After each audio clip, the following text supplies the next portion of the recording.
My husband's affair destroyed our business empire. My revenge made me richer. Hey, gorgeous souls, I'm Alexandra. And I'm about to tell you the most insane story of how my husband's affair with our business partner didn't just destroy our marriage, it destroyed our entire multi-million-dollar restaurant empire. But here's the plot twist that nobody saw coming. His betrayal actually made me richer than we ever were together. And now I own the most successful restaurant chain in California while he's washing dishes for minimum wage. By the time I was finished with both of them, my cheating husband went from owning 15 restaurants to being unemployable in the food industry. His mistress lost her chef credentials and got deported, and I turned our divorce into a hostile takeover that made me the sole owner of everything we'd built. Plus, I expanded into a $50 million empire that's about to go public.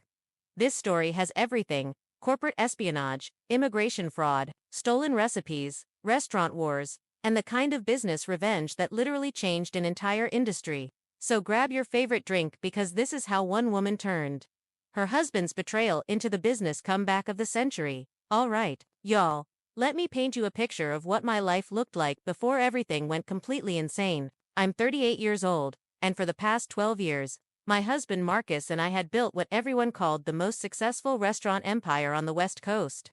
We owned 15 high-end restaurants across California, from San Diego to San Francisco. Our flagship restaurant, Meridian, had 2 Michelin stars and a 6-month waiting list. We were pulling in about $45 million in annual revenue and were literally the poster couple for the American restaurant dream.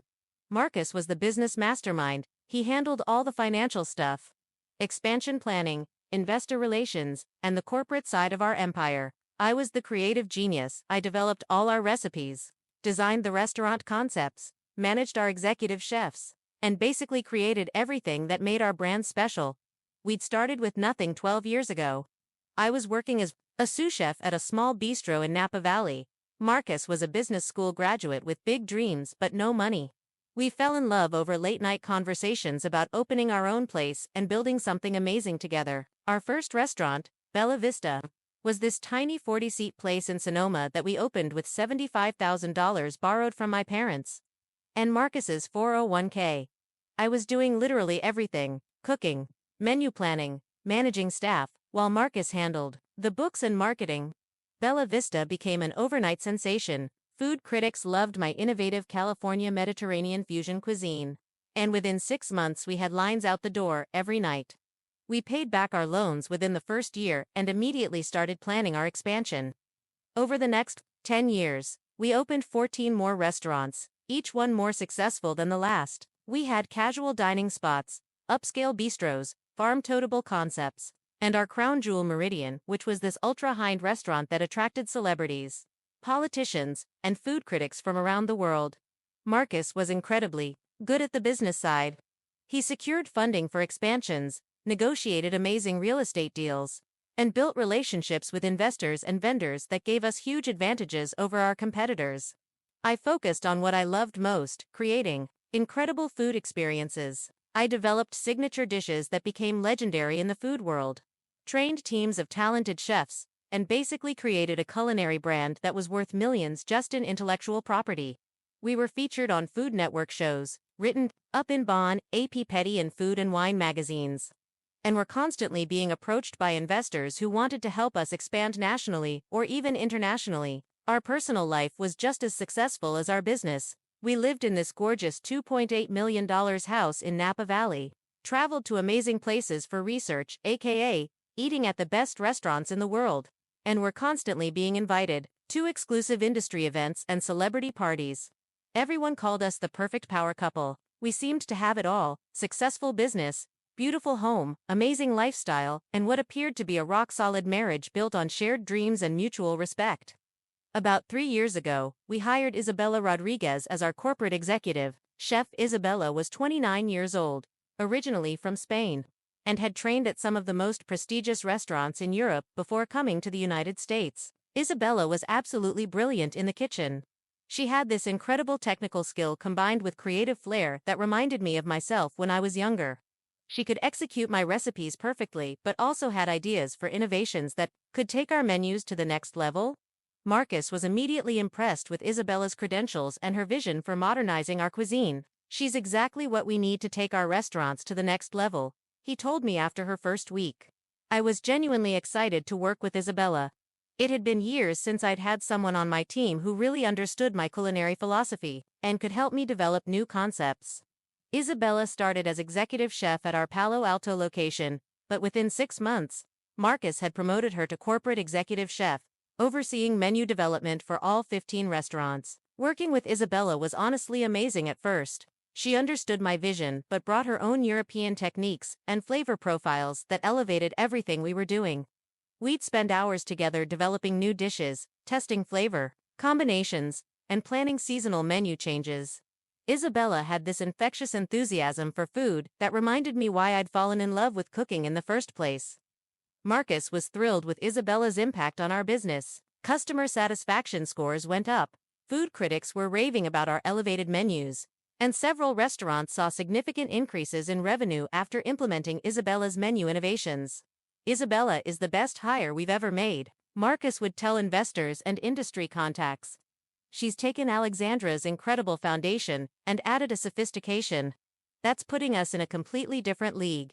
Isabella also became our go-to person for media interviews and industry events. She was articulate, charming, and had this exotic European background that food journalists loved writing about. Within a year, Isabella had become almost as much the face of our brand as I was. She was featured in magazine profiles, appeared on cooking shows, and was constantly being quoted as an expert on California cuisine trends. Around the time Isabella had been with us for about 18 months, Marcus became obsessed with rapid expansion and taking our company public. We need to scale quickly while we have momentum, he'd tell me constantly. Isabella's elevated our brand to the point where we could realistically open 50 restaurants in the next 5 years. Marcus started spending most of his time with investment bankers, lawyers, and business consultants, planning our expansion strategy and preparing for an IPO. Meanwhile, Isabella and I were working crazy hours developing standardized recipes and training programs that could be replicated across dozens of new locations. The expansion planning meant that Marcus and Isabella were constantly in meetings, together, traveling to potential new restaurant locations, and working on financial projections and business plans. I was so focused on the creative and operational challenges of scaling our recipes and training systems that I didn't pay much attention to how much time Marcus and Isabella were spending together. Looking back, I can see that this was when their relationship started shifting from professional to personal. But at the time I was just grateful that Marcus had found someone who shared his vision for aggressive growth. About 6 months ago, I started noticing some changes in both Marcus and Isabella's behavior that should have been red flags. Marcus became much more secretive about his business meetings and travel schedule. He'd always been open about sharing details of his investor meetings and expansion plans. But suddenly he was having confidential discussions that he couldn't talk about. Isabella started making suggestions about restaurant operations and business strategy that went beyond her role as executive chef. She'd comment on real estate decisions, staffing policies, and marketing strategies as if she was a business partner rather than an employee. Most concerning was that Marcus started deferring to Isabella's opinions on decisions that had always been my domain. When I'd suggest menu changes or new restaurant concepts, Marcus would say things like, "Let's see what Isabella thinks," or "Isabella has some interesting ideas about that." I also noticed that Marcus and Isabella had developed a lot of inside jokes and shared references that I wasn't part of. They'd laugh about things that happened during their meetings or trips. And when I'd ask what was funny, they'd say it was just business stuff. Their travel schedule together became much more frequent and longer. What used to be day trips to scout locations became weekend trips to thoroughly evaluate markets in places like Las Vegas, Seattle, and Austin. Around this same time, I started noticing some concerning patterns in our business finances. Marcus had always handled the financial management of our restaurants, but as a 50% owner of the business, I had access to all our accounts and regularly reviewed our financial statements. I noticed that our consulting and travel expenses had increased dramatically over the past year. We were spending nearly $30,000 per month on business development, activities that seemed much higher than what our expansion planning should require. There were also some large payments to new vendors and consultants that I didn't recognize. When I asked Marcus about them, he said they were specialized services for our IPO preparation and expansion planning. Most puzzling were regular payments to something called IR Consulting Group, amounts ranging from $5,000 to $15,000 every month for the past 8 months. When I asked Marcus about IR Consulting, he said it was Isabella's consulting company that she'd set up to help us with recipe development and menu standardization for our expansion. Isabella's been doing so much extra work beyond her regular job that we decided to pay her consulting company for the additional projects, Marcus explained. This seemed strange to me because Isabella was already well paid as our executive chef, but Marcus assured me that the consulting arrangement was necessary for our expansion plans. Y'all, the beginning of the end started during what should have been the most exciting time in our business. We were about to close on our biggest restaurant acquisition ever. A beautiful waterfront property in Monterey that was going to be our most ambitious project yet. Marcus and Isabella had been working on this deal for months, and they were supposed to be in Monterey for 3 days doing final inspections and negotiations with the sellers. On the second day of their trip, I got a call from our accountant, Janet, who needed Marcus to sign some urgent documents for one of our loan applications. I've been trying to reach Marcus all day, but his phone goes straight to voicemail. Janet told me, "Do you know where he's staying in Monterey? I could send the documents to his hotel." "He's staying at the Intercontinental," I replied, but then I realized I didn't actually know that for sure. Marcus had been vague about their accommodations, just saying they'd found a place near the restaurant site.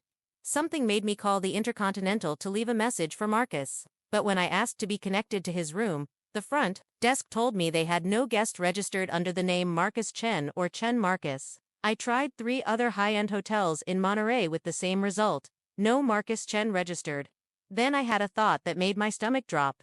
I called the Monterey Plaza Hotel and asked if they had guests named Marcus Chen and Isabella Rodriguez. "I'm sorry, we don't have anyone registered under those names," the clerk said, "but we do have a Mr. and Mrs. Chen who checked in yesterday." My husband was registered at a hotel with Isabella using fake names and pretending to be married. After discovering that Marcus and Isabella were sharing a hotel room, I spent the rest of that night going through our business credit card statements with a level of detail I'd never used before. What I found made me physically sick. For the past 18 months, Marcus had been using our business credit cards to pay for romantic getaways with Isabella that he'd disguised as business trips.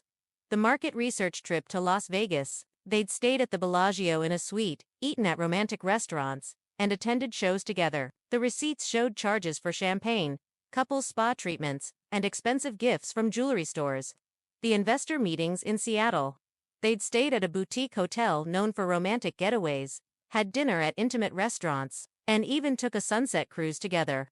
Every single business trip they'd taken together showed the same pattern: expensive hotels, romantic restaurants, couples activities, and purchases that had nothing to do with restaurant business. Over 18 months, Marcus had spent over $150,000 of our business money funding his affair with Isabella. Next, I decided to investigate the mysterious IR Consulting Group that had been receiving regular payments from our business.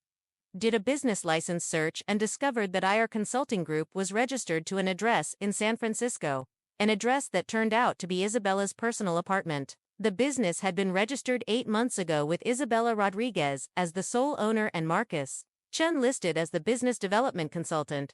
Looking deeper into our financial records, I realized that IR Consulting wasn't doing any actual consulting work for our restaurants. Instead, Marcus had been funneling money to Isabella's personal business as a way of secretly increasing her compensation while hiding it from me. Over 8 months, we'd paid Isabella's consulting company over $75,000 for services that had never been clearly defined or documented. This wasn't just an affair. Marcus was embezzling money from our business to pay his mistress. But the financial fraud was just the beginning of what I discovered that night. As I dug deeper into Marcus and Isabella's business activities, I found evidence that they'd been planning to steal our recipes and restaurant concepts to start their own competing business. In Isabella's email account, which I could access because she used our company laptop, I found detailed correspondence with restaurant industry lawyers, investors, and real estate agents about opening a new restaurant chain called Tierra Bella. Business plan for Tierra Bella was essentially a carbon copy of our most successful restaurant concepts. Using recipes that were identical to my signature dishes, Isabella had been systematically documenting all of my recipes, cooking techniques, supplier relationships, and operational procedures with the intention of replicating our entire business model. Even worse, I found emails between Isabella and Marcus discussing their timeline for leaving our company and launching their competitor. Once we secure the final round of funding for Alexandra's expansion, we can use that capital injection to launch Tierra Bella, Marcus had written. 2. Isabella. Alexandra's recipes and our business model will make us rich enough to retire early. The most shocking discovery came when I found documents showing that Marcus had been helping Isabella commit immigration fraud. Isabella's work visa had expired 6 months ago, and instead of renewing it properly, Marcus had been helping her work illegally while they planned to get married so she could obtain permanent residency. I found email exchanges between Marcus and an immigration lawyer discussing the marriage timeline and how to make Isabella's marriage to Marcus look legitimate to immigration officials. Marcus had been planning to divorce me, marry Isabella, and help her obtain citizenship while they stole our business and started their own restaurant empire. The level of betrayal was breathtaking. Marcus wasn't just cheating on me emotionally and financially. He was planning to destroy our entire business and help his mistress commit federal crimes. After discovering the affair, the embezzlement, and the planned business theft, I realized I needed professional help to understand the full scope of what Marcus and Isabella were planning. I hired 2 different investigative firms, one specializing in corporate fraud and another focusing on immigration and employment law violations. The corporate investigation, led by a former FBI agent named Patricia Wong, revealed that Marcus and Isabella's scheme was even more sophisticated than I'd initially discovered. They'd been working with a network of investors, lawyers, and restaurant industry contacts to launch Tierra Bella as a direct competitor to our business. The plan was for Marcus to trigger a business disagreement that would force me to sell my share of our restaurants to him at below market value, then use our recipes and business model to launch Tierra Bella with Isabella as head chef and Marcus as CEO. They'd already secured $8 million in funding from investors, who believed they were backing the next evolution of our successful restaurant concept. The immigration investigation revealed that Isabella's visa violations were more serious than I'd initially realized. Not only had she been working illegally for 6 months, but she'd also been using false information on her tax returns and employment documents. Isabella had been claiming to be a permanent resident on her employment paperwork, while actually being in the country illegally. The investigation also revealed that Marcus had been coaching Isabella on how to deceive immigration officials, and had even prepared fake documents to support their planned marriage application. These weren't just civil violations, they were federal crimes that could result in deportation for Isabella and criminal charges for Marcus. After reviewing all the evidence from both investigations, I realized I had an opportunity to not only stop Marcus and Isabella's scheme but also position myself to take control of our entire business empire. Marcus thought he was going to force me out of our business and steal everything we'd built together. But he'd made a crucial mistake. All of our recipes, restaurant concepts, and culinary intellectual property were legally mine.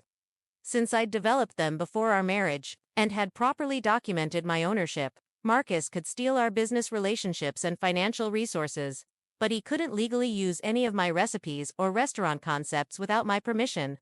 I spent the next 2 weeks developing a comprehensive plan that would expose their crimes, protect my business interests, and ensure that both Marcus and Isabella faced serious consequences for their betrayal. My plan had 6 phases. Phase 1. Secure legal control of all intellectual property and business assets. Phase 2. Report Marcus's embezzlement to law enforcement and business partners. Phase 3. Report Isabella's immigration violations to federal authorities. Phase 4. Expose their planned business theft to their investors and partners. Phase 5. File for divorce with evidence that would ensure I got maximum compensation. Phase 6. Launch my own restaurant expansion using the resources they'd planned to steal. All right, gorgeous souls. This is where my plan to completely destroy Marcus and Isabella's scheme gets absolutely wild. I wasn't just protecting myself from their betrayal, I was about to launch the most comprehensive business revenge in restaurant industry history. First, I worked with my intellectual property attorney to ensure that all of our recipes, restaurant concepts, and culinary innovations were properly protected under my name. Since I'd developed all of our signature dishes and restaurant concepts, and could prove my authorship through years of documentation, I was able to establish exclusive ownership of our entire culinary brand. I also discovered that Marcus had never properly protected our business trademarks and copyrights, which meant I could claim exclusive rights to our restaurant names, logos, and proprietary systems. Within a week, I had legal documentation, establishing that Marcus couldn't open any restaurant using our recipes, concepts, or branding without my explicit permission. I also changed all the passwords for our business accounts and hired a forensic accountant to document every penny Marcus had stolen from our company. Next, I compiled all the evidence of Marcus's financial fraud into a comprehensive report for law enforcement and our business partners. The evidence was overwhelming: falsified expense reports, unauthorized payments to Isabella's consulting company, misuse of business credit cards for personal expenses, and systematic theft of company funds. I filed reports with the local police, the FBI's White-Collar Crime Division, and the California Department of Justice. I also sent detailed evidence packages to all of our investors, lenders, and business partners, explaining that Marcus had been embezzling funds and that I was taking immediate action to protect our business interests. Our investors' reactions were swift and decisive. Within 48 hours, they'd voted to remove Marcus from all leadership positions and appointed me as sole CEO of our restaurant group. While law enforcement was investigating Marcus's embezzlement, I reported Isabella's immigration violations to ICE and the Department of Homeland Security. The evidence showed that Isabella had been working illegally, filing false tax returns, and planning to commit marriage fraud with Marcus's assistance.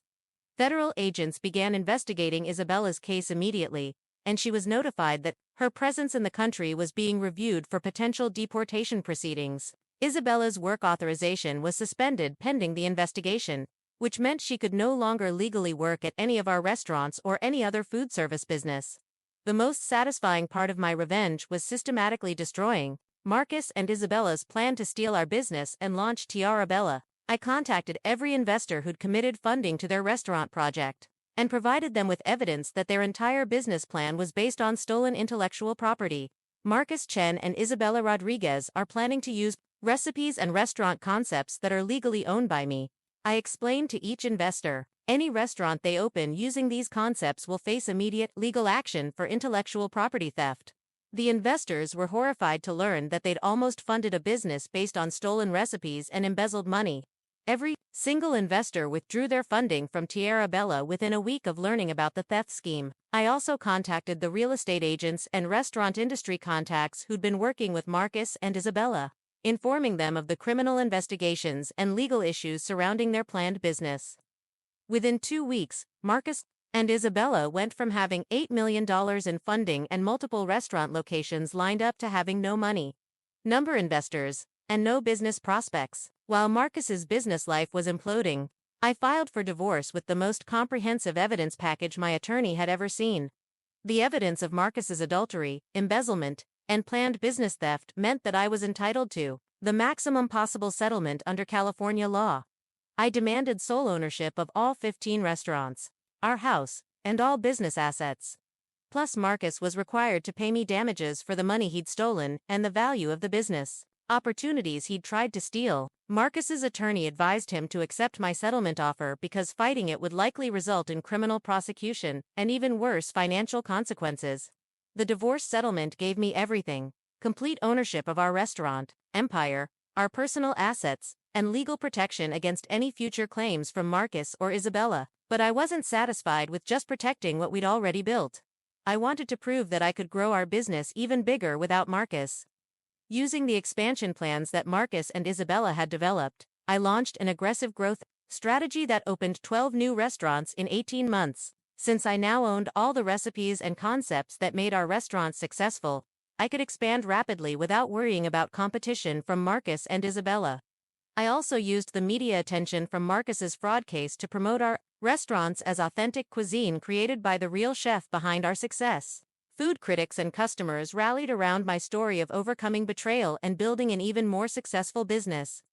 Marcus's life completely fell apart within 6 months of my exposing his crimes. He was fired from our restaurant group immediately and couldn't find employment anywhere in the food service industry because word of his embezzlement had spread throughout our professional network. The criminal charges for embezzlement and fraud resulted in a plea deal where Marcus received 3 years of probation and was ordered to pay full restitution for the money he'd stolen. Marcus also faced civil lawsuits from our former investors and business partners who'd suffered losses due to his fraudulent activities. He lost our house, his car, and most of his personal assets to pay for legal fees and restitution. Marcus eventually had to take a minimum wage job washing dishes at a chain restaurant. A humiliating fall for someone who'd owned a multi-million-dollar restaurant empire. Isabella's immigration case moved quickly once federal agents began investigating her violations. The evidence of her illegal work status, false tax filings, and planned marriage fraud was overwhelming. Isabella was given 30 days to voluntarily depart the United States or face formal deportation proceedings. She chose to leave voluntarily, but the immigration violations on her record meant she was banned from returning to the United States. For 10 years, Isabella lost her chef credentials, her career prospects in American restaurants, and her planned future with Marcus. She returned to Spain where she struggled to find work because word of her immigration fraud had spread through the international culinary community. The story of my business revenge became a major news story in the restaurant industry and business media. Food and Wine magazine featured me on their cover with the headline, "How One Chef Turned Betrayal into Business Empire." I was invited to appear on several business shows and cooking programs to tell my story of overcoming fraud and building a successful company. The media attention was incredible for business. Our restaurants saw huge increases in customers who wanted to support my story of female entrepreneurship and overcoming betrayal. Within a year of the divorce, our annual revenue had increased from $45 million to $65 million, making us one of the fastest growing restaurant groups in California. Y'all? Watching Marcus and Isabella's entire scheme blow up in their faces was more satisfying than I ever could have imagined. But what happened next was even better. I turned their betrayal into the most successful chapter of my entire career. 18 months after taking sole control of our restaurant group, I decided to move forward with the IPO plans that Marcus had originally developed. But instead of the modest public offering Marcus had envisioned, I was now taking public a company that had grown by 40% and had an incredible story of female leadership and overcoming adversity. Investment bankers were fascinated by our growth story and the media attention surrounding my business comeback. You've taken a restaurant group that was damaged by fraud and turned it into one of the most successful growth stories in the industry. My lead banker told me, investors are going to love this narrative. Our IPO was priced at $18 per share and opened at $31 on the first day of trading. The public offering raised $125 million, valuing our company at over $800 million and making me personally worth about $400 million. I went from being the victim of my husband's fraud to being one of the wealthiest female restaurateurs in the country. With the capital from our IPO, I launched the most aggressive restaurant expansion in industry history. Over the next 2 years, I opened 45 new restaurants across 12 states, focusing on markets where our California Mediterranean concept would be unique and exciting. Each new restaurant opening became a media event, with food critics and business journalists covering our expansion as a case study in successful business growth. I also diversified our business model, launching a line of packaged foods, a cooking show, and a culinary school that taught our signature techniques. By the 3rd year after my divorce, our restaurant group had grown to 60 locations with annual revenue of $180 million. Forbes magazine featured me on their cover as one of America's most successful female entrepreneurs.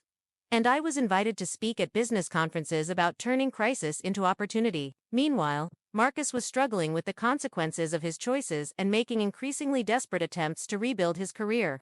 He tried several times to contact me through intermediaries, claiming he wanted to make amends and asking if there was any way he could be involved in our business again. Marcus also attempted to start his own restaurant consulting business, but his reputation for embezzlement and fraud made it impossible to find clients. He eventually moved to Nevada where he thought he could start fresh, but background checks always revealed his criminal history and destroyed any business opportunities. Marcus's LinkedIn profile showed a series of short-term jobs at chain restaurants and food service companies, never lasting more than 6 months before being let go. He even tried to write a book about his experience, but no publisher was interested. In a memoir by someone who'd stolen from his own business and betrayed his wife, Isabella's situation in Spain was equally difficult and demoralizing. The immigration fraud on her record made it nearly impossible for her to find work at high-end restaurants in Europe. Several potential employers in Spain and France withdrew job offers after learning about her legal troubles in the United States. Isabella eventually found work at a small family restaurant in a rural town outside Madrid, making a fraction of what she'd earned as our executive chef. She tried multiple times to appeal her immigration ban and return to the United States. But the fraud charges made her case hopeless. Isabella also attempted to start her own restaurant, using the recipes she'd stolen from me, but I hired international lawyers to send cease and desist letters that shut down any attempts to use my intellectual property. 3 years after my divorce, I decided to write a cookbook that would document my signature recipes and tell the story of building my restaurant empire. Fire and Flavor: Recipes for Success from America's Comeback Chef became a New York Times bestseller and won a James Beard Award for Best Cookbook of the Year. The book's success led to opportunities in television, and I launched my own cooking show called Alexandra's Kitchen that combined recipe instruction with business advice for aspiring restaurateurs. The show was syndicated nationally and became one of the highest-rated cooking programs on television. I also started a podcast called Recipe for Revenge, where I interviewed other entrepreneurs who'd overcome betrayal and business challenges to build successful companies. The most satisfying vindication came when Marcus and Isabella's criminal cases finally concluded. Marcus's probation violation for failing to pay full restitution resulted in him serving 8 months in county jail. Isabella's attempts to return to the United States were permanently denied, and she was added to a federal database of people banned from entering the country. Several other business associates who'd helped Marcus embezzle money were also prosecuted, resulting in a total recovery of over $300,000 that was returned to our company. The legal resolution proved that I'd been completely vindicated in exposing their crimes and that my business success was built on legitimate achievements rather than stolen resources. But beyond all the business success and financial rewards, the best part of my post-divorce life has been finding genuine happiness and fulfillment. 2 years after my divorce, I met James, a successful wine distributor, who supplies several of our restaurants. James understood the restaurant industry but had his own successful business. So our relationship was built on mutual respect and shared interests rather than business dependency. James was amazed by my story of overcoming betrayal and building a business empire, but he was more interested in my personality and values than my wealth or success. We got engaged last year and are planning a wedding that will be featured in Food and Wine magazine, not for publicity, but because our relationship represents a genuine partnership between two successful entrepreneurs. The most ironic part of this entire story is that Marcus and Isabella's betrayal actually made me much more successful than I ever would have been if they'd been honest. If Marcus hadn't stolen from our business and planned to leave me, I probably would have continued being content as a 50% partner in a successful but modestly sized restaurant group. Their betrayal forced me to take complete control of our business and pushed me to grow it into something much bigger and more valuable than what we'd originally built together. I went from being worth about $15 million as Marcus's business partner to being worth over $400 million as the sole owner of a public restaurant company. Marcus's plan to steal our business and make himself rich actually resulted in me becoming exponentially wealthier while he ended up washing dishes for minimum wage. Today, 5 years after discovering Marcus's affair, I'm living an incredible life that I never could have imagined. I own the most successful restaurant group on the West Coast. I'm worth over $500 million, and I'm engaged to an amazing man who values honesty and partnership. Our company continues to grow rapidly, with plans to expand into international markets and launch additional business ventures. I've also become a sought-after speaker and business mentor, helping other entrepreneurs overcome challenges and build successful companies. Most importantly, I've learned that sometimes the worst betrayals can lead to the greatest opportunities if you're willing to fight for what you deserve instead of accepting victimhood. Marcus and Isabella thought they could steal my recipes, my business, and my future to build their own empire. Instead, they gave me the motivation and opportunity to build something much bigger and better than anything we'd ever dreamed of together. Sometimes the best revenge isn't planned.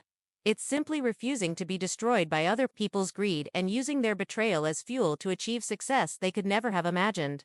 That's how you handle business betrayal, y'all. You don't just get mad, you get strategic, you get successful, and you make sure the people who tried to destroy you end up watching your victory from the sidelines.